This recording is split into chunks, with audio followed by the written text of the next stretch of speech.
إن الحسنات يذهبن السيئات. وقال النبي صلى الله عليه وسلم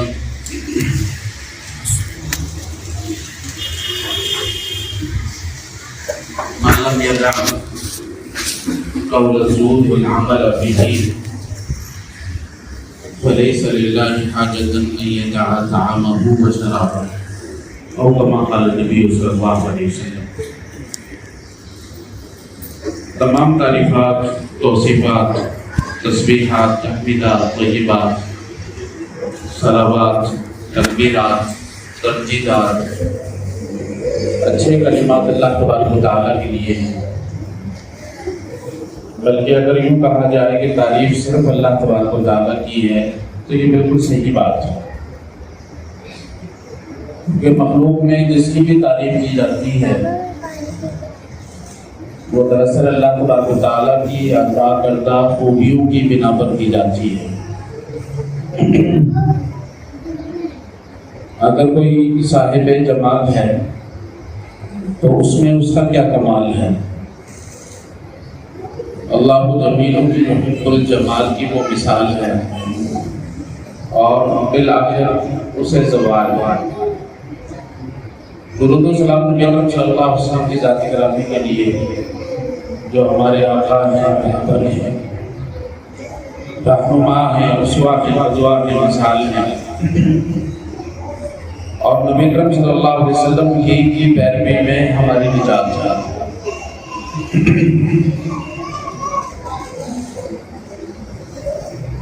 ہمارے دشمن بہت سارے ہیں،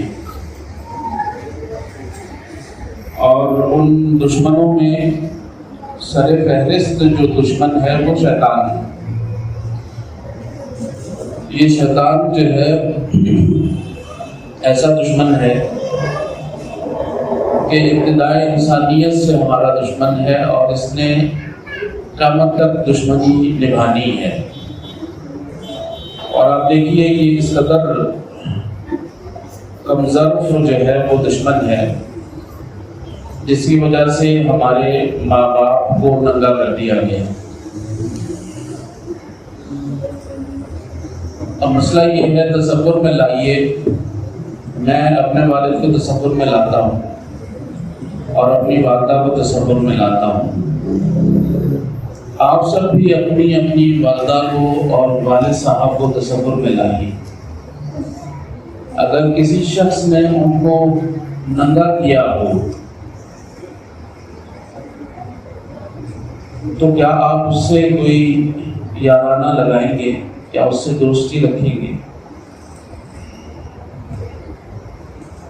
حضرت آدم علیہ السلام میری والد صاحب سے زیادہ جو ہے وہ ان کی عزت ہے، کیونکہ وہ صرف آدم نہیں ہیں، ہمارے جد امجد نہیں ہیں، نبی بھی ہیں. اور ہماری ماں جو حوا ہے وہ ہماری ماں سے زیادہ جو ہے ان کی عزت ہے. ہونا تو یہ چاہیے کہ وہ ہمارا دشمن ہے، ہم اسے دشمن سمجھیں، لیکن ہم اس کے ساتھ دوستی لگاتے ہیں اور پھر اس کی پیروی کرتے ہیں. اور یہ بھی المیہ ہے کہ انسان کا شیطان تو دشمن ہے ہی، یا کوئی بھی دشمن کامیاب نہیں ہو سکتا جب تک بذات خود ہم اپنے آپ کے ساتھ دشمنی نہ کریں. اس لیے خلاصۃ الکلام یہ نکلتا ہے کہ انسان کا سب سے بڑا دشمن اس کا اپنا نفس ہے. اس کو باہر سے اس قدر نقصان نہیں پہنچتا جس قدر داخلی اس کا نفس اسے نقصان پہنچاتا ہے. اور جب تک ہمارا نفس آمادہ نہ ہو تو کسی بھی دشمن کی کوئی بھی مکاری کامیاب نہیں ہو سکتی.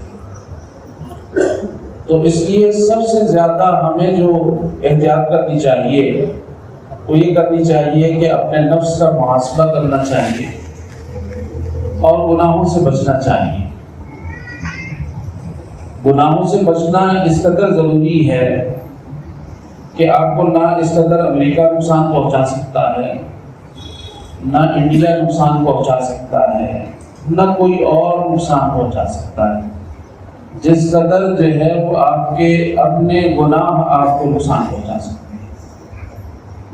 آپ دیکھیے کہ حضرت عمر رضی اللہ تعالیٰ عنہ سے کوئی زیادہ عقل مند آدمی نہیں تھا۔ نبی اکرم صلی اللہ علیہ وسلم نے فرمایا تھا کہ اگر میرے بعد کوئی نبی ہوتا تو وہ حضرت عمر رضی اللہ تعالیٰ عنہ ہوتے۔ حضرت عمر رضی اللہ تعالیٰ عنہ ابتری صحابہ میں سے ہیں جن کو اللہ تبارک و تعالیٰ نے بہت زیادہ فہم و فراست دے رکھی تھی۔ قرآن مجید میں کئی ایسے مقامات ہیں جو حضرت عمر رضی اللہ تعالیٰ عنہ نے خواہش کا اظہار کیا، اللہ تبارک و تعالیٰ نے اسی طرح وحی اتار دی، جن میں سے ایک مثال پردے کی بھی ہے، اور بھی بہت ساری مثالیں۔ کہا جاتا ہے 17 مرتبہ جو رائے حضرت عمر رضی اللہ تعالیٰ عنہ کی تھی اس کے مطابق قرآن نازل ہوا ہے۔ اور حضرت عمر کے دور میں آپ کو معلوم ہے کیسر بھی فتح ہوا ہے، کسرا بھی فتح ہوا ہے، یہ دونوں سلطنتیں فتح ہوئی، ان کے ساتھ مقابلہ ہے۔ سمجھنے کے لیے آج آپ یوں سمجھے جیسے جو ہے امریکہ ہو اور روس ہو، روس نہیں بلکہ چائنا ہو، ہاں جی، اس کے ساتھ جنگ ہو، آپ دونوں سپر پاورز کو گرا دیں تو آپ تصور کیجئے کس قدر بڑے جو ہے وہ الحمدللہ اس دور میں کام ہوئے ہیں۔ تو صحابہ کرام کو جب وہ لشکر کے لیے بھیجا کرتے تھے، لشکر کشی کے لیے، تو حضرت عمر رضی اللہ تعالیٰ عنہ یہ نصیحت کیا کرتے تھے اتقوا المعاصی فإنها أشد فتقا من العدو۔ میرے صحابہ یا میرے تابعین، اس کے علاوہ تو کوئی نہیں ہوگا لشکر میں، یا صحابہ تھے یا تابعین تھے، تو یہ صحابہ اور تابعین کو نصیحت ہو رہی ہے۔ اس سے تصور کیجئے کہ جب یہ صحابہ اور تابعین کو نصیحت ہو رہی کی جا رہی ہے تو پھر یہ ہمارے لیے کیا اہمیت رکھتی ہے۔ تو وہ صحابہ کرام کو یہ کہا کرتے تھے، تابعین کرام کو یہ کہا کرتے تھے جو خیر القرون سے تعلق رکھتے ہیں کہ اتقوا المعاصی، گناہوں سے بچنا، فإنها أشد فتقا من العدو، آپ کو کیسر و کسرا کے لشکر اس قدر نقصان نہیں پہنچائیں گے جس قدر آپ کے اپنے گناہ آپ کو نقصان پہنچائیں گے۔ اور یہ تنبیہ آخرت کے لیے نہیں تھی، یہ تنبیہ دنیا کے لیے تھی، آخرت کے لیے نہیں تھی۔ آخرت میں ان گناہوں کا کیا نتیجہ نکلنا ہے وہ نکلنا ہے، لیکن یہ گناہ اس قدر انسان کو دنیا میں نقصان پہنچاتے ہیں کہ تصور نہیں کیا جا سکتا۔ قرآن مجید میں ہے ظہر الفساد فی البر والبحر بما کسبت ایدی الناس۔ لوگ جو ہے پاکستان میں جو بدامنی ہے، معاشی ابتری ہے، حالات صحیح نہیں ہے، حکومتیں جو ہے وہ بنتی ہیں بگڑتی ہیں، لوگ اس کے اسباب تلاش کرتے ہیں اور اینکر بیٹھ جاتے ہیں، ہم گھنٹوں گھنٹوں کے سامنے بیٹھ کر ان کی بکواس سنتے رہتے ہیں، لیکن کوئی نتیجہ نہیں نکلتا۔ قرآن مجید میں یہ بتایا گیا ہے کہ ظہر الفساد فی البر والبحر بما کسبت ایدی الناس، جو بھی آپ کو فساد نظر آتا ہے، خواہ وہ گھر کے اندر فساد نظر آئے، خواہ وہ محلے کے اندر فساد نظر آئے، خواہ وہ گاؤں کے اندر فساد نظر آئے، خواہ وہ شہر کے اندر فساد نظر آئے، خواہ وہ دنیا کے اندر فساد نظر آئے، صرف اور صرف کرۂ ارض کی خشکی کے اوپر نہیں، جو آپ کو خرابی سمندر کے اندر بھی نظر آئے، اس کا ایک ہی سبب ہے، وہ لوگوں کے قرطوط ہے جس کی وجہ سے یہ عذاب اللہ تبارک و تعالیٰ کا نازل ہوتا ہے۔ تو حضرت عمر جو ہے یہ نصیحت کیا کرتے تھے، تو کوئی بھی دشمن آپ کو اس قدر نقصان نہیں پہنچا سکتا جس قدر نقصان گناہ پہنچاتے ہیں۔ اور یہ بھی سن لیجئے کہ گناہوں کے بغیر جو ہے وہ چارہ کار بھی کوئی نہیں ہے، گناہ صادر ضرور بضرور ہونے ہیں۔ نبی اکرم صلی اللہ علیہ وسلم کی حدیث ہے کل بنی آدم خطاؤون، آدم کے ہر جو ہے وہ بنی آدم سے گناہ سرزد ہونا ہے، ہر شخص سے گناہ سرزد ہونا ہے۔ ہم یہ کہتے ہیں کہ انبیاء علیہ السلام معصوم عن الخطا تھے۔ معصوم عن الخطا اس معنی میں تھے کہ اللہ تبارک و تعالیٰ جب بھی کوئی ان سے غلطی ہو جاتی تو فوراً ہی معاف کر دیا کرتے تھے اور اس کی اصلاح ہو جایا کرتی تھی، بلکہ وہ نیکیوں میں گناہ بدل جایا کرتا تھا۔ یہ نہیں ہے کہ ان سے غلطی سرزد ہو ہی نہیں سکتی۔ اگر سرزد ہو ہی نہیں سکتی تو آدم علیہ السلام نے یہ سزا کیوں لگائی؟ ربنا ظلمنا انفسنا وان لم تغفر لنا وترحمنا لنکونن من الخاسرین۔ حضرت نوح علیہ السلام یہ سزائیں کیوں لگاتے تھے؟ فقلت استغفروا ربکم انہ کان غفارا۔ حضرت ابراہیم علیہ السلام یہ صدا کیوں لگاتے تھے؟ والذی اطمع ان یغفر لی خطیئتی یوم الدین رب اغفر لی ولوالدی وللمؤمنین یوم یقوم الحساب۔ پھر حضرت موسیٰ علیہ السلام یہ کیوں کہا کرتے تھے رب انی ظلمت نفسی جب قتل ہوا؟ اے اللہ تبارک و تعالیٰ میں نے اپنے نفس کے اوپر ظلم کیا ہے، فاغفر لی میری مغفرت فرما دیجئے۔ فغفر لہ اللہ تبارک و تعالیٰ نے ان کی مغفرت فرما دی۔ حضرت عیسیٰ علیہ السلام یہ صدا کیوں لگایا کرتے تھے؟ ان تعذبہم فانہم عبادک وَإِن تَغْفِرْ لَهُمْ فَإِنَّكَ أَنْتَ الْعَزِيزُ الْحَكِيمُ۔ نبی اکرم صلی اللہ علیہ وسلم دن میں 70 مرتبہ سے زیادہ کیوں استغفار کیا کرتے تھے؟ بلکہ یہ 70 مرتبہ نہیں ہے۔ نبی اکرم صلی اللہ علیہ وسلم بسا اوقات کی 70 کا لفظ مبالغے کے لیے استعمال ہوتا ہے، مبالغے کے لیے استعمال ہوتا ہے۔ 70 کا مطلب 70 نہیں ہے۔ حضرت عبداللہ بن عمر کہتے ہیں میں نے ایک مجلس کے اندر، ایک مجلس ہے ہماری ابھی ایک مجلس ہے، ایک مجلس کے اندر میں نے نبی اکرم صلی اللہ علیہ وسلم کے منہ سے 100 مرتبہ سے زیادہ استغفار سنا ہے، 100 مرتبہ سے زیادہ استغفار سنا۔ تو ہر بنی آدم سے جو ہے وہ غلطی سرزد ہونی ہے۔ وخیر الخطائین التوابون، اور بہترین غلطی کرنے والا وہ ہے جو یو ٹرن لے لیتا ہے۔ یہ یو ٹرن سب سے معتبر یو ٹرن ہے، سب سے معتبر یو ٹرن۔ اور اگر ہم یہ فرض بھی کر لیں کہ کسی شخص سے غلطی نہیں ہو رہی، جو کہا ہے کہ ناممکنات میں سے، کیا وہ اللہ تبارک و تعالیٰ کا حق عبادت جو ہے ادا کر سکتا ہے؟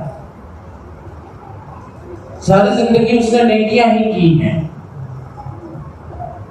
کبھی گناہ سرزد نہیں ہوا۔ یہ فرض کر لیجئے، جو فرض کرنا بھی صحیح نہیں ہے، ساری زندگی نیکیاں کی ہیں اس نے، ساری زندگی اللہ تبارک و تعالیٰ کو راضی کرنے کی کوشش کی ہے۔ کیا وہ اللہ تبارک و تعالیٰ کا حق عبادت ادا کر سکتا ہے؟ اسی طرح کا ایک شخص جو ہے اللہ تبارک و تعالیٰ کے حضور حاضر ہوگا جس نے 500 سال اللہ تبارک و تعالیٰ کی عبادت کی ہو۔ 500 سال عبادت کے بعد اللہ تبارک و تعالیٰ یہ فیصلہ کریں گے اور اپنے فرشتوں کو یہ کہیں گے کہ اسے میرے فضل کی وجہ سے جنت میں داخل کر دیا جائے۔ وہ آگے سے اعتراض کرے گا اور کہے گا اللہ تبارک و تعالیٰ اگر ابھی بھی فضل اور کرم والا معاملہ ہے تو میری 500 سال کی محنت اس کا کیا بنے گا؟ تو اللہ تبارک و تعالیٰ اس شخص کی نادانی کو نظر انداز کریں گے، نظر انداز کریں گے اور کہیں گے اسے میرے فضل کی وجہ سے جنت میں داخل کر دیا جائے۔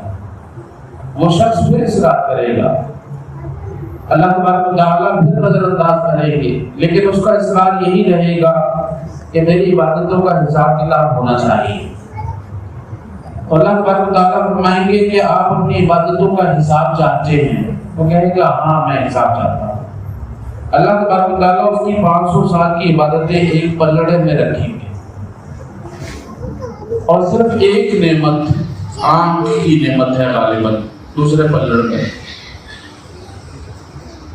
اور جب وزن کیا جائے گا تو وہ 500 سال کی عبادتیں فضاؤں میں جھولتی نظر آئیں گی، اور وہ ایک نعمت کا پلڑا جو ہے زمین سے لگ جائے گا۔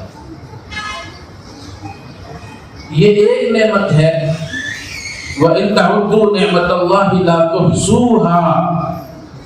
اگر میں جو مجھ پر اللہ تبارک و تعالیٰ کے احسانات ہیں، پوری بنی نوع انسانیت کی بات نہیں کر رہا، ذات ضیاء الرحمن کی بات کر رہا، اگر میں ان نعمتوں کو شمار کرنا چاہوں بلکہ ساری کائنات مل کر شمار کرنا چاہوں، لا تحصوها، گنتی ممکن نہیں ہے۔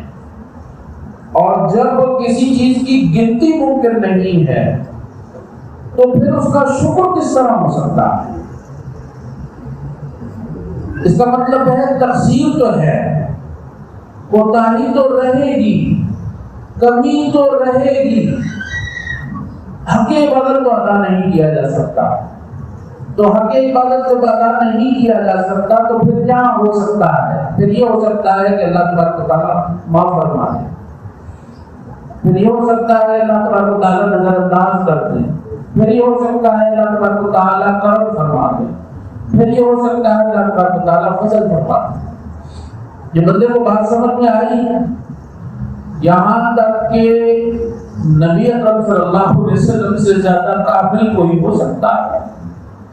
نبی اکرم صلی اللہ علیہ وسلم فرماتے ہیں انا اتقاکم للہ، جتنے دنیا میں متقی گزرے ہیں وہ سارے متقی مل کر بھی میرا مقابلہ نہیں کر سکتے، سب سے زیادہ متقی انا اخشاکم للہ، جتنے اللہ تبارک و تعالیٰ سے ڈرنے والے ہیں، جن کے اوپر خشیت طاری ہوتی ہے، اور یہ خشیت علم کی بنا کے اوپر طاری ہوتی ہے، انما یخشی اللہ من عبادہ العلماء، جو اللہ تبارک و تعالیٰ کو جتنا جانتا ہے اتنا ہی اللہ تبارک و تعالیٰ سے ڈرتا ہے۔ اور نبی اکرم صلی اللہ علیہ وسلم سے زیادہ جاننے والا اللہ تبارک و تعالیٰ کو کون تھا؟ نبی اکرم صلی اللہ علیہ وسلم کی ذات بھی جب ان سے پوچھا گیا، نبی اکرم صلی اللہ علیہ وسلم کیا آپ بھی اللہ تبارک و تعالیٰ کے فضل سے جنت میں جائیں گے؟ کہا ہاں، یہ اسی وقت ممکن ہوگا جب اللہ تبارک و تعالیٰ کی رحمت مجھے ڈھانپ لے۔ تو انسان جو ہے وہ غلطی کا پتلا ہے، غلطیاں اس سے سرزد ہوتی ہیں، اور اللہ تبارک و تعالیٰ چاہتے ہیں کہ میں اسے معاف کروں۔ یہ اللہ تبارک و تعالیٰ کی منشا ہے۔ کس طرح پتہ چلے گا؟ اس لیے کہ اللہ تبارک و تعالیٰ اپنے آپ کو رحمان کہتا ہے، اور یہ دعویٰ کرتا ہے کہ میری رحمت جو ہے میرے غضب پر سبقت کرتی ہے۔ کیا اللہ تبارک و تعالیٰ کی بات جھوٹی ہو سکتی ہے؟ اللہ تبارک و تعالیٰ اپنے آپ کو رحیم کہتے ہیں، اللہ تبارک و تعالیٰ اپنے آپ کو غفار کہتے ہیں، غفور کہتے ہیں، غافر کہتے ہیں، قابل توب کہتے ہیں کہ میں توبہ کو قبول کرتا ہوں، منان کہتے ہیں، ودود کہتے ہیں۔ اس طرح کی بہت ساری صفات ہیں اللہ تبارک و تعالیٰ کے نام ہیں جو اس بات پر دلالت کرتے ہیں کہ اللہ تبارک و تعالیٰ نے لوگوں کو خامخواہ معاف کرنا ہے، خامخواہ معاف کرنا ہے۔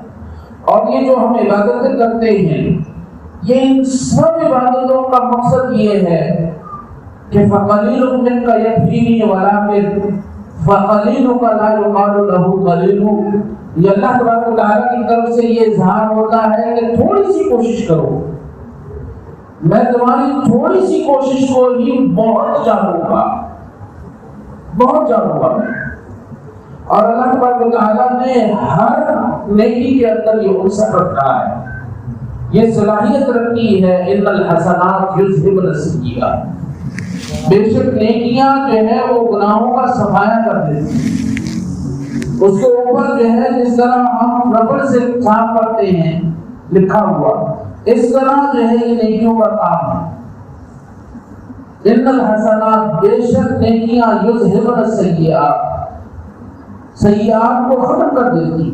اور اللہ تبارک و تعالیٰ نے ہر نیکی کے اندر جو عنصر رکھا، ہر نیکی کے اندر جو عنصر، اور جتنی عبادتیں ہیں ان عبادتوں کا مقصد صرف اور صرف یہ ہے کہ اللہ تبارک و تعالیٰ ہمارے گناہ معاف۔ کیا نبی اکرم صلی اللہ علیہ وسلم کی یہ رمضان کے متعلق حدیث نہیں سنی کہ نبی اکرم صلی اللہ علیہ وسلم منبر پر چڑھ رہے ہیں اور آمین آمین آمین کہتے چلے جا رہے ہیں؟ پوچھا گیا، کہا جبرائیل آئے تھے اور وہ بددعا کر رہے تھے، اور یہ بھی جان لیجئے کہ جبرائیل اپنی مرضی سے نہیں آتا۔ نبی اکرم صلی اللہ علیہ وسلم نے ایک دفعہ خواہش کی، جبرائیل جس قدر آتے ہو اس سے زیادہ نہیں آ سکتے؟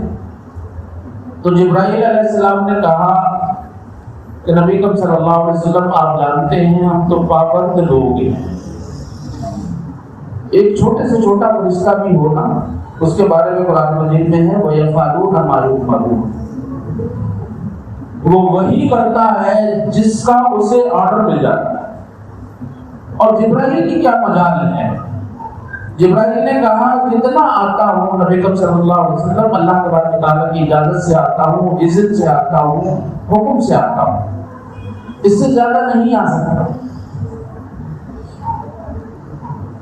تو یہ جبرائیل آیا کس کے حکم سے؟ اللہ تبارک و تعالیٰ کے حکم سے۔ بددعا کی کس کے حکم سے؟ اللہ تبارک و تعالیٰ کے حکم سے۔ اور اس بددعا کے اوپر آمین کہنے والا کون ہے؟ سید الانبیاء ہے، سید الانبیاء۔ اس دعا کی قبولیت میں کوئی شک ہو سکتا ہے؟ کوئی شک نہیں ہو سکتا۔ وہ بددعا یہ تھی کہ ایک شخص کو جو ہے وہ رمضان ملے اور پورا رمضان گزرنے کے باوجود وہ اللہ تبارک و تعالیٰ کی رحمت سے فائدہ نہ اٹھا سکے اور اس کی معافی نہ ہو، تو جبرائیل کہتے ہیں اس شخص کی تباہی ہو، بربادی ہو، اس کا کچھ نہ رہے۔ نبی اکرم صلی اللہ علیہ وسلم اس کے اوپر آمین کہتے ہیں۔ تو اس کا مطلب ہے جتنی بھی نیکیاں ہیں، جو نیکیاں کی جاتی ہیں، ان کے مقاصد میں سے ایک مقصد یہ ہے کہ اللہ تبارک و تعالیٰ ہمارے گناہ معاف فرمائے۔ اور اللہ تبارک و تعالیٰ نے ہر نیکی کے اندر یہ مقصد رکھا ہے۔ کیا نبی اکرم صلی اللہ علیہ وسلم کی تعلیمات سے نہیں ملتا کہ جب ہم وضو کر رہے ہوتے ہیں بظاہر تو پانی اعضاء پر پھر رہا ہوتا ہے، لیکن حدیث میں آتا ہے کہ یہ پانی صرف اعضاء پر نہیں پھرتا بلکہ یہ اپنے آپ کے گناہوں پر پھر جاتا ہے۔ جب ہاتھ دھوتے ہیں تو ہاتھ کے گناہ بڑھ جاتے ہیں۔ الغرض جہاں جہاں سے پانی گزرتا ہے، جہاں جہاں سے لمس اور چھوتا ہے، اللہ تبارک و تعالیٰ گناہ معاف کرنا شروع کر دیتے ہیں۔ کیا یہ نہیں کہا گیا کہ ایک نماز دوسری نماز کے درمیان میں کفارہ ہے؟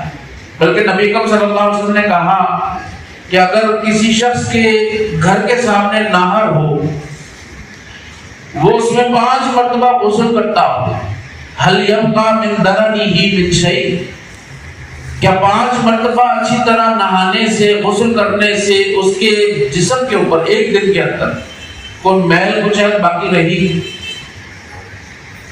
کیا جمعہ اور جمعے کے درمیان میں نبی اکرم صلی اللہ علیہ وسلم نے یہ نہیں کہا کہ یہ جمعہ اور جمعے کے درمیان میں اللہ تبارک و تعالیٰ نے ایک جمعے کو دوسرے جمعے کے درمیان میں کفارہ بنایا ہے؟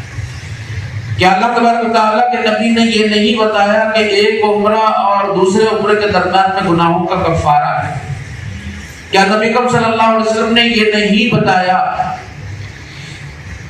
کہ ایک انسان جب حج کرتا ہے اور اس طرح کرتا ہے جس طرح کرنے کا کہا گیا ہے تو وہ حج سے اس طرح لوٹتا ہے جس طرح آج اس کی والدہ نے اسے جنا ہے؟ اس طرح اللہ تبارک و تعالیٰ اسے گناہوں سے معاف جو ہے محفوظ کر دیتے ہیں۔ تو یہ جو رمضان کا مہینہ ہے، یہ رمضان کا مہینہ اس لحاظ سے جو ہے وہ اللہ تبارک و تعالیٰ کا بہت بڑا احسان ہے کہ اللہ تبارک و تعالیٰ بسا اوقات صحبت زمانی کی وجہ سے، بسا اوقات صحبت مکانی کی وجہ سے، بسا اوقات صحبت اشخاص کی وجہ سے یہ جو لمبا سفر ہے اسے مختصر کر دیتے ہیں، اور ان صحبت زمانی، صحبت مکانی اور صحبت اشخاص کی وجہ سے اللہ تبارک و تعالیٰ برکت نازل فرما دیتے ہیں، اور جو کام صدیوں کا ہوتا ہے وہ منٹوں میں ہو جاتا ہے۔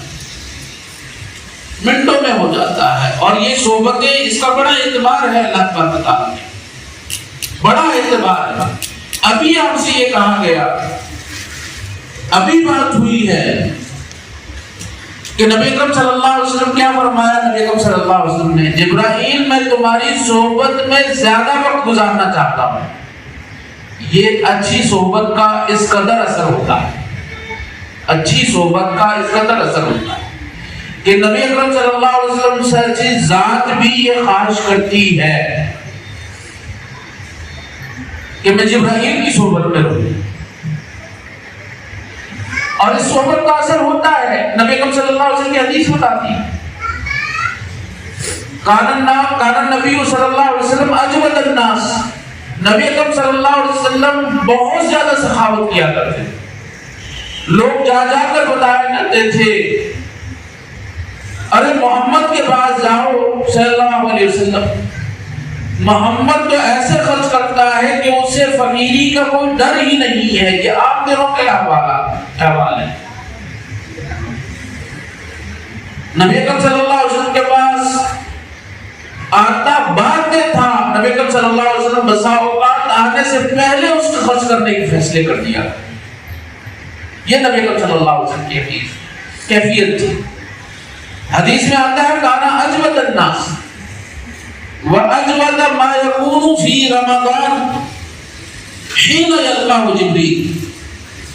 نبی اکرم صلی اللہ علیہ وسلم بہت زیادہ سخی تھے, لیکن ان کی سخاوت صحبت زمانی کی وجہ سے اور صحبت اشخاص کی وجہ سے, ان میں دونوں صحبتوں کا ذکر ہے.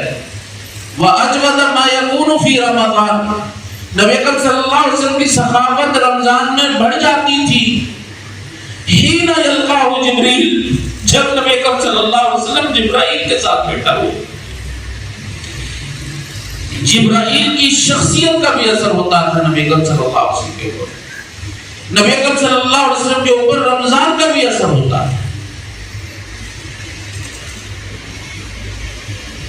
تو یہ اللہ تبارک و تعالیٰ نے ہمیں جو ہے وہ مواقع دیے. اللہ کی قسم, اسلام یہ اہل حدیث جو ہے یہ بڑے جو ہے اس معاملے میں بدنصیب ہیں. کتاب اللہ اور سنت رسول اللہ صلی اللہ علیہ وسلم کی پیروی کیجئے, ضرور و ضرور کیجئے, لیکن صحبت اشخاص کا انکار نہیں کیا جا سکتا. اور صحبت اشخاص, نیک آدمیوں کی صحبت میں بیٹھنے سے اس قدر جلدی مراحل طے ہوتے ہیں, آپ تصور نہیں کر سکتے. صحبت اشخاص کا کس طرح انکار کیا جا سکتا ہے؟ صحابی کہلاتا ہی صحبت اشخاص کی وجہ سے, تابعی کہلاتا ہی صحبت اشخاص کی وجہ سے, تبع تابعین کہلاتے ہی صحبت اشخاص کی وجہ سے. اور صحبت زمانے کا کون سا انکار کر سکتا ہے کہ زمانے بھی بڑے معتبر ہوتے ہیں. نبی اکرم صلی اللہ علیہ وسلم نے فرمایا خیر القرون قرنی, زمانے جتنے بھی گزر گئے, جتنے بھی آنے والے ہیں, ان میں سب سے بہترین زمانہ نبی اکرم صلی اللہ علیہ وسلم کا زمانہ ہے. ثم الذین یلونہم ثم الذین یلونہم ثم الذین یلونہم. کیا یہ صحبت زمانی کا ہم دن رات مشاہدہ نہیں کرتے؟ کیا نبی اکرم صلی اللہ علیہ وسلم کی حدیث نہیں ہے کہ عصر کے بعد کا وقت بڑا معتبر ہے؟ کیا نبی اکرم صلی اللہ علیہ وسلم کی حدیث نہیں؟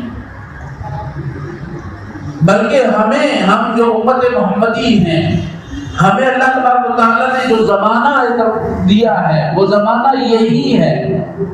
کہا یہودیوں کو زمانہ ملا فجر سے لے کر ظہر تک کا, عیسائیوں کو ملا ظہر سے لے کر عصر تک کا, اور ہمیں جو ملا ہے وہ عصر سے لے کر مغرب تک کا ہے. یہودیوں نے محنت کی, اس ٹائم پیریڈ کے اندر اللہ تبارک و تعالیٰ نے اس کا پورا اجر انہیں دیا. عیسائیوں نے زور سے عصر تک محنت کی, ان کا پورا اجر انہیں ملے گا. ہمیں اللہ تبارک و تعالیٰ نے جو زمانہ دیا ہے وہ اصل سے مغرب تک کا ہے، اور اس زمانے میں جو محنت کرے گا اللہ تبارک و تعالیٰ اسے دوہرا اجر عطا فرمائیں گے۔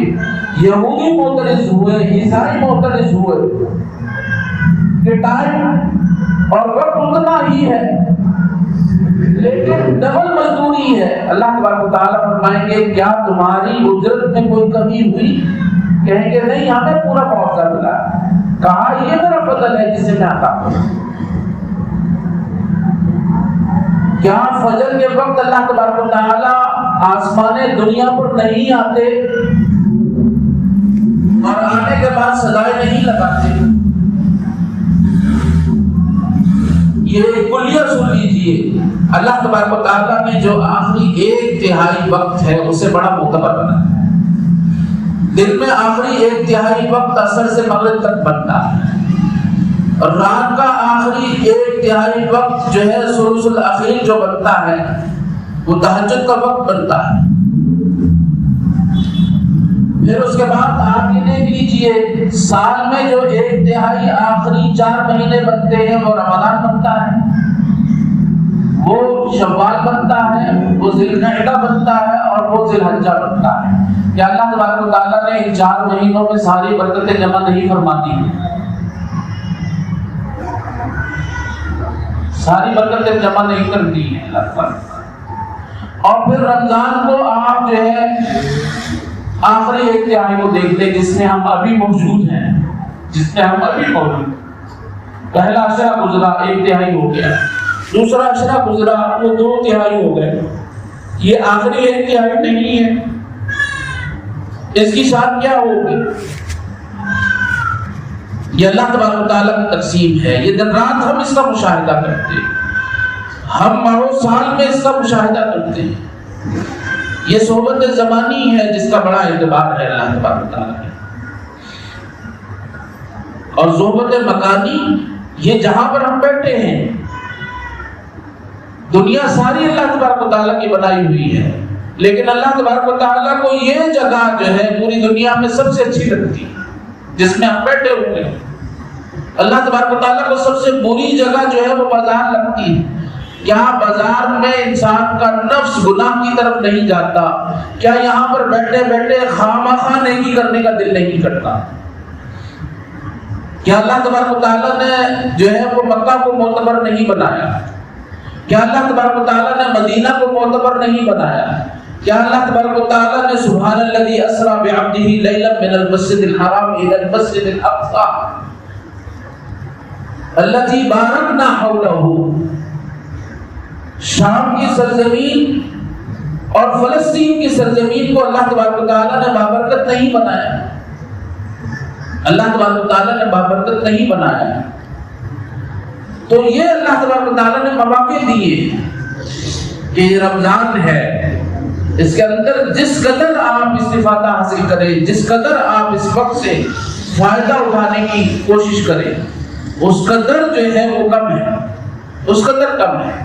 ایک حدیث میں آتا ہے کہ جنت میں ساری حسرتیں ختم ہو جائیں، کیونکہ وَلَكُمْ فِيهَا مَا تَشْتَهِيهِ الْأَنفُسُ، جو چاہیں گے وہ ملے گا۔ وَلَكُمْ فِيهَا مَا تَدَّعُونَ، دعویٰ بعد میں ہوگا، پہلے چیز آ جائے گی، کوئی حسرت نہیں رہے گی۔ حقیقی آزادی دراصل ہے ہی جنت کی آزادی۔ دنیا میں تو انسان غلام ہے، کسی کا غلام نہ ہو، بیوی کا تو ہے، گھر میں ساری مرضی اس کی چلتی ہے، اپنی مرضی سے تو بادشاہ بھی جو ہے وہ مرضی سے نہیں جو ہے کھیل سکتا۔ تو مکمل آزادی جو ہے وہ جنت میں، جنت میں آزادی، وہاں پر ایک حسرت رہے گی، وہ حسرت یہ ہوگی کہ کاش ہم نے جو وقت ضائع کیا اس وقت کے اندر بھی اللہ تبارک و تعالیٰ کا ذکر کیا ہوتا، اللہ تبارک و تعالیٰ سے معافی مانگی ہوتی، کوئی عبادت کرنی ہوتی۔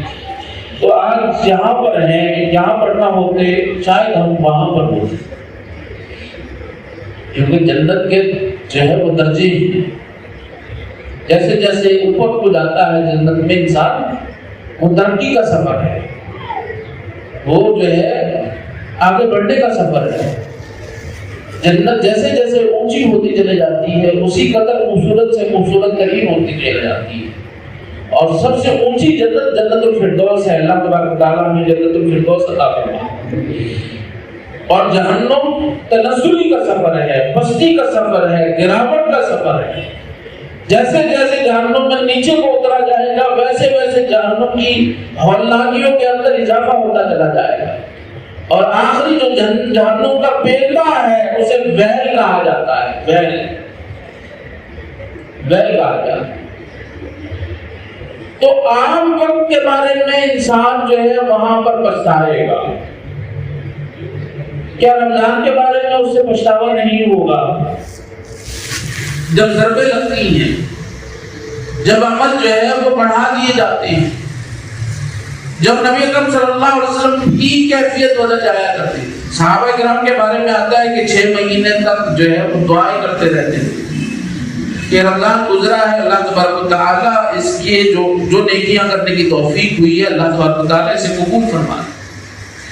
اور 6 مہینے جب گزر جاتے، باقی رہ جاتے 4-5-6 مہینے، تو پھر دعائیں شروع کر دیتے کہ اللہ تبارک و تعالیٰ آپ جو ہے وہ فوت نہ کیجیے گا، آپ مہلت دیجیے گا، جو وقت آنے والا ہے میں اس سے کوئی استفادہ حاصل کرنا چاہتا ہوں، کوئی استفادہ حاصل کرنا چاہتا ہوں۔ یہ جو ہے وہ مغفرت کا مہینہ ہے، مغفرت کا مہینہ، اور مغفرت حاصل کرنے کے لیے سخاوت کی تھی۔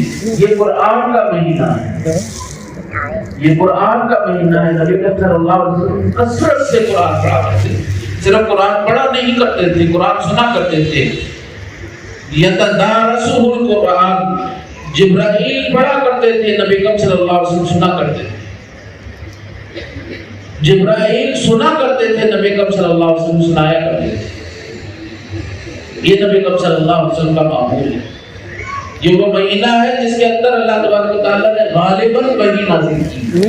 کہا جاتا ہے تورات کی وحی اسی مہینے میں نازل کی، کہا جاتا ہے انجیل بھی اسی میں ہے، زبور بھی اسی میں ہے، اور قرآن مجید کے بارے میں تو یقینی طور پر موجود ہے مضمون انا انزلناہ فی لیلۃ القدر شہر رمضان الذی انزل فیہ القرآن ھدی للناس وبینات من الھدی والفرقان۔ تو یہ قرآن مجید کا مہینہ ہے، اور بھائیوں یہ قرآن مجید وہ نعمت ہے جس سے بڑی نعمت کوئی نہیں ہے۔ اللہ تبارک و تعالیٰ نے کتاب اللہ کے اندر جب اپنی چیدہ نعمتوں کو گنوایا ہے تو سر فہرست جس نعمت کو رکھا ہے وہ قرآن مجید ہے۔ اور باری تعالیٰ کا فرمان کچھ اس طرح ہے، بسم اللہ الرحمن الرحیم، الرحمن علم القرآن، لوگوں میں بڑا مہربان ہوں اور میری سب سے بڑی مہربانی یہ ہے کہ میں نے قرآن مجید کا علم عطا کیا ہے۔ یہ قرآن مجید کی صحبت بھی بہت بڑی بات ہے، یہ بھی بہت بڑی بات ہے۔ یہ وحی کی تو صحبت تھی جو فرشتوں میں جبرائیل کہلائے، یہ وحی کی صحبت کی وجہ سے ہے کہ اللہ تبارک و تعالیٰ نے جبرائیل کو تمام فرشتوں کا امام بنایا ہے۔ وجہ یہ ہے کہ جبرائیل پیغامبر ہے، جبرائیل رسول ہے، جبرائیل ایلچی ہے، جبرائیل حامل وحی ہے۔ جبرائیل اللہ تبارک و تعالیٰ جو کہتے ہیں اس کو سنتا ہے اور پھر آگے تک پہنچاتا ہے۔ یہ وحی کی صحبت کی وجہ سے اللہ تبارک و تعالیٰ نے جبرائیل کو اس قدر معتبر کیا، اس قدر معتبر کیا۔ یہ انبیاء علیہ السلام انبیاء کیوں کہلاتے ہیں؟ کہ ان کے پاس نبع خبریں ہوتی ہیں۔ یہ خبریں کس کی خبریں ہوتی ہیں؟ اللہ تبارک و تعالیٰ کی خبریں ہوتی ہیں، اللہ تبارک و تعالیٰ کی وحی ہوتی ہے۔ ان خبروں کی وجہ سے یہ اتنے معتبر ہو جاتے ہیں کہ پھر عام جو ہے لوگوں کے ساتھ ان کا مقابلہ رہتا ہی نہیں ہے۔ تلک الرسل فضلنا بعضهم علی بعض، اس وحی کی صحبت کی وجہ سے اللہ تبارک و تعالیٰ انبیاء علیہ السلام کو سب سے زیادہ معتبر کرتے ہیں۔ اور ان کا مقابلہ کسی امتی سے نہیں رہتا. ایسا نبی جس کو ایک ماننے والا بھی نہیں آئے ہوگا. وہ حضرت ابو بکر سے افضل ہے, حضرت عمر سے افضل ہے, حضرت عثمان سے افضل ہے, حضرت علی سے افضل ہے,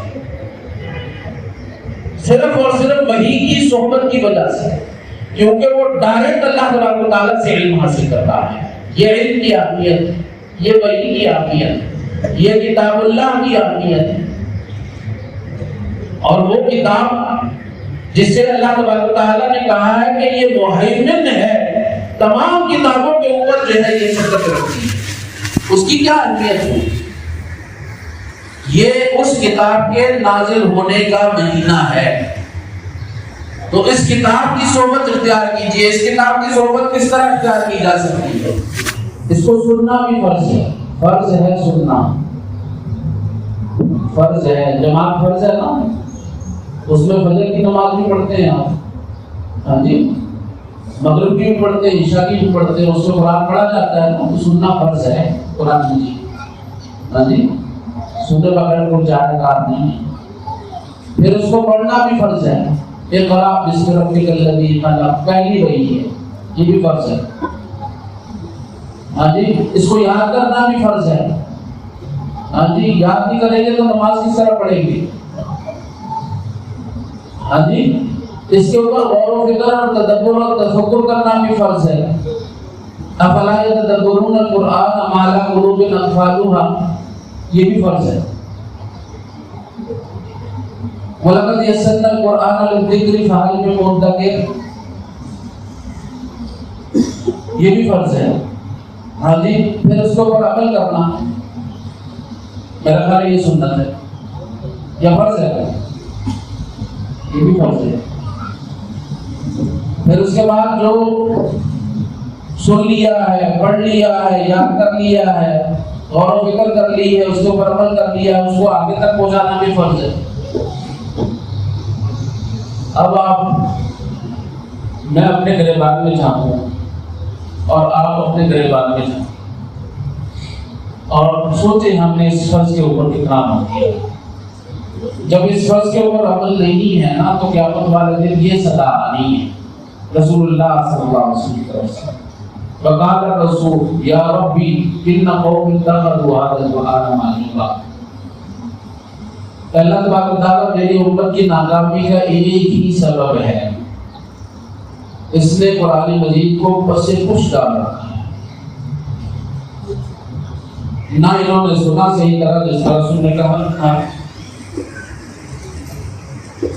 جس طرح سننے کا حق تھا اس طرح سنا نہیں. وَإِذَا تُلِيَتْ عَلَيْهِمْ آيَاتُهُ زَادَتْهُمْ إِيمَانًا, سننے کا حق یہ ہے کہ جب قاری صاحب پڑھ رہے ہو تو ایمان میں اضافہ ہوگا. وَإِذَا تُلِيَتْ عَلَيْهِمْ آيَاتُهُ زَادَتْهُمْ إِيمَانًا, ایمان میں اضافہ ہونا چاہیے. نہ انہوں نے پڑھنے کا حق ادا کیا. يَتْلُونَهُ حَقَّ تِلَاوَتِهِ أُولَٰئِكَ يُؤْمِنُونَ بِهِ, تلاوت کا حق یہ ہے کہ اس کو کما حقہ ادا کیا جائے. جو کما حقہ تلاوت کرے گا وہی اس کتاب کے اوپر ایمان لانے والا ہے, وہی اس کتاب کے اوپر ایمان لانے والا ہے. جو تدبر نہیں کرے گا, دراصل اللہ تبارک و تعالیٰ نے اس کے دل کے اوپر جو ہے تالے لگا دیے. افلا یتدبرون القرآن ام علی قلوب اقفالها, تدبر نہیں ہے تو اس بات کی واضح علامت ہے کہ اللہ تبارک و تعالیٰ نے اس کے دل کو بند کر دیا. ختم اللہ علی قلوبہم,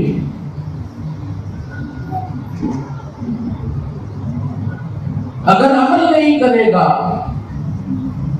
تو پھر اس کا کیا ٹھکانا ہے؟ کچھ بھی نہیں ہے. کہاں نبی اکرم صلی اللہ علیہ وسلم کا اخلاق بتائیے, کہاں تم قرآن نہیں پڑھتے, کہاں خلقہ القرآن, نبی اکرم صلی اللہ علیہ وسلم کا چلنا پھرنا, اٹھنا بیٹھنا, سونا جاگنا, بات کرنا, اللہ تبارک و تعالیٰ کے ساتھ معاملات کرنا, مسلمانوں کے ساتھ معاملات کرنا, کافروں کے ساتھ معاملات کرنا, منافقین کے ساتھ معاملات کرنا، رشتہ داروں کے ساتھ معاملات کرنا۔ الغرض نبی اکرم صلی اللہ علیہ وسلم مجسم قرآن تھے، نبی اکرم صلی اللہ علیہ وسلم مجسم قرآن ہے۔ اور پھر بلغوا عنی ولو آیا، یہ کس طرح ہو سکتا ہے کہ انسان کے پاس اپنے پاس جو ہے خزانہ ہو تو پھر اس کی تقسیم نہ کرے؟ تو کیا قرآن کے ساتھ یہ تعلق ہے؟ یہ تعلق نہیں ہے تو بڑی بدنصیبی کی بات ہے۔ پھر اس کے علاوہ جو ہے وہ کیا نماز کے ساتھ تو تعلق ہے؟ نماز جو ہے وہ سب سے معتبر عبادت کہلاتا ہے۔ نماز وہ عبادت ہے جس کے بارے میں یہ کہا گیا ہے، کتاب اللہ سے ملتا ہے، سنت رسول اللہ صلی اللہ علیہ وسلم سے ملتا ہے کہ ہر عبادت کی نعم البدل نماز ہو سکتی ہے، لیکن نماز کسی بھی عبادت کی نعم البدل نہیں ہے۔ ہر عبادت کا نعم البدل نماز ہو سکتا ہے، لیکن کوئی بھی عبادت نماز کی نعم البدل نہیں ہے۔ قرآن مجید میں نماز کو ایمان کہا گیا ہے، ایمان کہا گیا، وما کان اللہ لیضیع ایمانکم، ایمان کہا گیا ہے۔ ایمان کیا ہوتا ہے؟ کسی کو معلوم ہے ایمان کس کو کہتے ہیں؟ ہاں جی پتہ ہے ایمان کس کو کہتے ہیں؟ کوئی بتائے گا؟ بہت اچھی بات ہے، ایمان کی تعریف پوچھ رہا ہوں۔ کوئی طالب علم نہیں ہے یہاں میں؟ ہاں جی بہت اچھی بات ہے، بہت اچھی بات ہے، بہت اچھی بات ہے۔ یہ ساری باتیں صحیح ہے، ایمان کی تعریف سن لیں۔ ایمان کا مطلب ہے تصدیق بالقلب، اقرار باللسان والعمل بالجوارح، اس کو ایمان کہتے ہیں۔ یزید بالطاعات وینقص بالمعاصی، یہ اہل سنت میں کی ایمان کی تعریف ہے۔ یہ ہم نے جو ہے جب اللہ تبارک و تعالیٰ کے پاس تھے نا عالم ارواح میں، تو اللہ تعالیٰ نے پوچھا تھا الستو بربکم، کیا میں تمہارا رب نہیں ہوں؟ تو ہم سب نے یہ کہا تھا کہ ہم آپ کو رب مانتے ہیں، ایمان لاتے ہیں ہم۔ تو ایمان لانے کا مطلب یہ تھا کہ ہمارا دل بھی ایمان لائے گا، اور دل سے ہم ایمان لائیں۔ ہاں جی، اور پھر کیا کریں گے جی؟ ہاں جی، زبان پر بھی وہی ہوگا جو دل میں ہوگا، اور ہمارے اعضاء بھی وہی کریں گے جو ہماری زبان اور دل میں ہوگا۔ یہ ہم نے اقرار کیا ہوا ہے۔ تو نماز کو ایمان کہا گیا ہے۔ ایمان کیا نماز پڑھنے سے پہلے نیت نہیں کرتے؟ نیت کرنے کا کیا مطلب ہوتا ہے کہ اللہ تبارک و تعالیٰ نہ ہم شرک اکبر کرتے ہیں نہ شرک اصغر کرتے ہیں، نہ تیرے علاوہ کسی کی عبادت کرتے ہیں نہ ریاکاری کرتے ہیں، یہ نیت کی درستگی ہوتی ہے۔ ابھی پہلا کیا ہوگا؟ تصدیق قلب ہوگی۔ پھر نماز میں اللہ تبارک و تعالیٰ نے جو بتایا ہے، رسول اللہ صلی اللہ علیہ وسلم نے جو بتایا ہے، اس کے علاوہ کوئی بات آتی ہے؟ ہاں جی، ذکر ہوتے ہیں، ذکر و اذکار ہوتا ہے، اللہ اکبر سے شروع ہوتا ہے، ہاں جی، یا دعائیں ہوتی ہیں، اس کے علاوہ کچھ نہیں ہوتی۔ ہاں جی، پھر اس کے بعد ہمارے اعضاء اس قدر پابند ہوتے ہیں کہ یہ آنکھیں بھی پابند ہو جاتی ہیں نماز میں۔ سمجھے، نہ دائیں دیکھتے ہیں، نہ بائیں دیکھتے ہیں، نہ اوپر دیکھتے ہیں، جہاں پر دیکھنے کا کہا ہے وہیں پر دیکھتے ہیں۔ اعضاء اسی طرح ریئیکٹ کرتے ہیں جس طرح اللہ تبارک و تعالیٰ نے ہر نیکی، دراصل وہ تجدید عہد ہے، وہ تجدید پیمان ہے، وہ تجدید عہد وفا ہے جو اللہ تبارک و تعالیٰ سے ہم کر رکھا ہے۔ ہر نیکی میں یہی ترتیب رہتی ہے کہ ہم سب سے پہلے اپنے دل کو صاف کرتے ہیں، پھر اس کے بعد جو ہے زبان پر وہی لاتے ہیں۔ یہ کیا کریں؟ روزے میں یہ پابندی نہیں آپ کو دی گئی، مطلب یہ تھا قول الزور والعمل به فلیس للہ حاجۃ نہیں دعا طعامہ و شرابہ۔ کیا روزے میں حقانی و سکنات کا پابند نہیں بنایا؟ نہ آپ کسی سے لڑ سکتے ہیں، نہ جھگڑ سکتے ہیں، نہ گالی دے سکتے ہیں، نہ جو ہے وہ کام کر سکتے ہیں جس کی عام حالت میں اجازت ہے۔ تو یہ ہر نیکی دراصل تجدید ایمان ہی کا پیغام دیتا ہے. ہر نیکی تجدید ایمان ہی کا پیغام. نماز کو اللہ تبارک و تعالیٰ نے ایمان قرار دیا. نماز کو اللہ تبارک و تعالیٰ نے صدقہ قرار دیا. وہ حدیث مشہور ہے جب بھی انسان صبح کرتا ہے اس کے اوپر ہر جوڑ پر صدقہ آ جاتا ہے. پھر نبی اکرم صلی اللہ علیہ وسلم نے صدقے کے طریقے بتائے. طریقے بتانے کے بعد کہا اگر یہ سب کچھ نہ کر سکو صرف ضحیٰ کی 2 رکعتیں پڑھ لو یہ سارے صدقے ادا ہو جائیں. نبی اکرم صلی اللہ علیہ وسلم نے کہا کہ اگر مدینہ میں ہو قباء جاتے ہو 2 رکعتیں پڑھ لیتے ہو ہفتے والے دن جس طرح رسول اللہ صلی اللہ علیہ وسلم پڑھتے تھے آپ نے اس طرح یہ عمل ہے جس طرح آپ نے عمرہ ادا کیا. نبی اکرم صلی اللہ علیہ وسلم فرماتے ہیں کہ اگر انسان فجر کے بعد بیٹھ جاتا ہے اشراق تک بیٹھا رہتا ہے ذکر و اذکار میں مشغول رہتا ہے پھر 2 رکعت پڑھ لیتا ہے اشراق کی اس نے اس طرح جس طرح عمرہ اور حج جو اللہ تعالیٰ نے قبول کر دیا ہے وہ ادا کیا. ہر عبادت کا نعم البدل نماز ہے. نماز کا نعم البدل کوئی بھی عبادت نہیں. یہ کہیں پر بھی نہیں آیا حج کر لو گے تو نماز کا ثواب مل جائے. یہ کہیں نہیں آیا زکات ادا کر لو تو نماز کا ثواب مل جائے. یہ کہیں نہیں آیا رمضان کے روزے رکھ لو. رمضان کے روزے کی بھی سن لیں وہ بھی دلیل سن لیں. نبی اکرم صلی اللہ علیہ وسلم فرماتے ہیں کہ جو آپ جمعے کی نماز اس طرح ادا کرتا ہے جس طرح رسول اللہ صلی اللہ علیہ وسلم نے بتائی ہے تو گھر سے نکلتا ہے ہر قدم پر اسے 1 سال کی تہجد اور 1 سال کے روزوں کا ثواب ملتا ہے. روزوں کا ثواب ملتا ہے 1 سال کے روزوں کا ثواب ملتا ہے. 500 میٹر آئے نا 500 میٹر صرف 500 میٹر سمجھے جو آدھا کلومیٹر بنتا ہے. ہاں جی اس میں 1 میٹر میں 3 قدم اٹھتے ہیں. 1500 سال کے روزے 1500 سال کی تہجد کی نمازوں کا ثواب. یہ ہے نماز. یہ ہے نماز. دیکھیں نماز کی اہمیت اسی بات پر بات ختم کرتا ہوں. یہ سارے کام کرنے والے ہیں. یہ جو ہے بہترین زمانہ ہے. اس سے استفادہ حاصل کیجیے اور اس وقت سے فائدہ اٹھائیے. ساری نیکیاں کرنے کی کوشش کیجیے. ہاں جی نبی اکرم صلی اللہ علیہ وسلم فرماتے ہیں من صام رمضان ایمانا و احتسابا غفر له ما تقدم من ذنبه. جو رمضان کے روزے رکھتا ہے ابھی ایمان کی بات ہوئی ہے. ایمان کس قدر ضروری ہے. تصدیق بالقلب کس قدر ضروری ہے. اقرار باللسان کس قدر ضروری ہے. العمل بالجوارح. من صام رمضان ایمانا ایمان کے ساتھ و احتسابا اجر کی امید کے ساتھ غفر له ما تقدم من ذنبه. اللہ تبارک و تعالی اس کے سارے گناہ معاف کر دے. من قام رمضان ایمانا و احتسابا غفر له ما تقدم من ذنبه. جو ایمان و احتساب کے ساتھ قیام اللیل کرتا ہے رمضان کے اندر اللہ تبارک و تعالی اس کے سارے گناہ معاف کر دیتے ہیں. ابتدا میں ہم نے یہی بات کی تھی کہ ساری عبادتوں کا مقصد گناہوں کی معافی ہے. تو یہ نماز آپ کے گناہوں کی معافی کا سبب بن رہی ہے.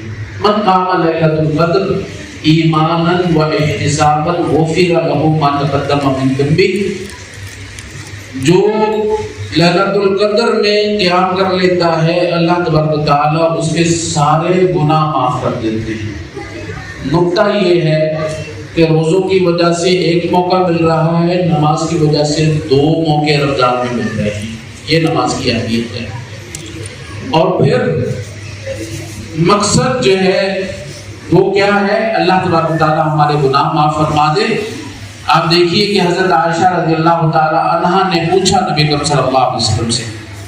نبی اکرم صلی اللہ علیہ وسلم ان سارے جتنا بھی زمانہ ہے اس میں سب سے قیمتی زمانہ اگر مجھے مل جائے جو لیلۃ القدر کی صورت میں ہاں جی تو اس لیلۃ القدر سے صحیح استفادے کی کیا صورت ہو سکتی ہے. میں اس قیمتی ترین وقت سے کما کو فائدہ اٹھانا چاہتی ہوں. تو نبی اکرم صلی اللہ علیہ وسلم نے کہا کہ آپ یہ دعا مانگے اللہم انک عفو تحب العفو فاعف عنا. اللہ تبارک و تعالیٰ آپ معاف کرنے والے ہیں معافی کو پسند کرتے ہیں، ہمیں معاف فرما دیجیے۔ یہ مقصد ہے، یہ ہدف ہے ہر عبادت سے۔ اس ہدف کو حاصل کرنے کی کوشش کیجیے۔ اگر یہ ہدف حاصل نہیں کر سکیں گے تو ہم سے زیادہ بدنصیب کوئی نہیں ہے، جس کے لیے جبرائیل علیہ السلام نے بد دعا کی اور نبی کریم صلی اللہ علیہ وسلم نے اس بد دعا کے اوپر آمین کہا۔ اللہ تبارک و تعالیٰ سے دعا ہے کہ اللہ تبارک و تعالیٰ جتنی بھی عبادتیں ہیں انہیں قبول منظور فرما لے اور ہمارے گناہوں کی معافی کا باعث بنا دے، اور اللہ تبارک و تعالیٰ ہمیں جبرائیل علیہ السلام اور نبی کریم صلی اللہ علیہ وسلم کی بد دعا سے محفوظ فرما دے۔ وآخر دعوانا الحمد للہ رب العالمین۔ جزاک اللہ۔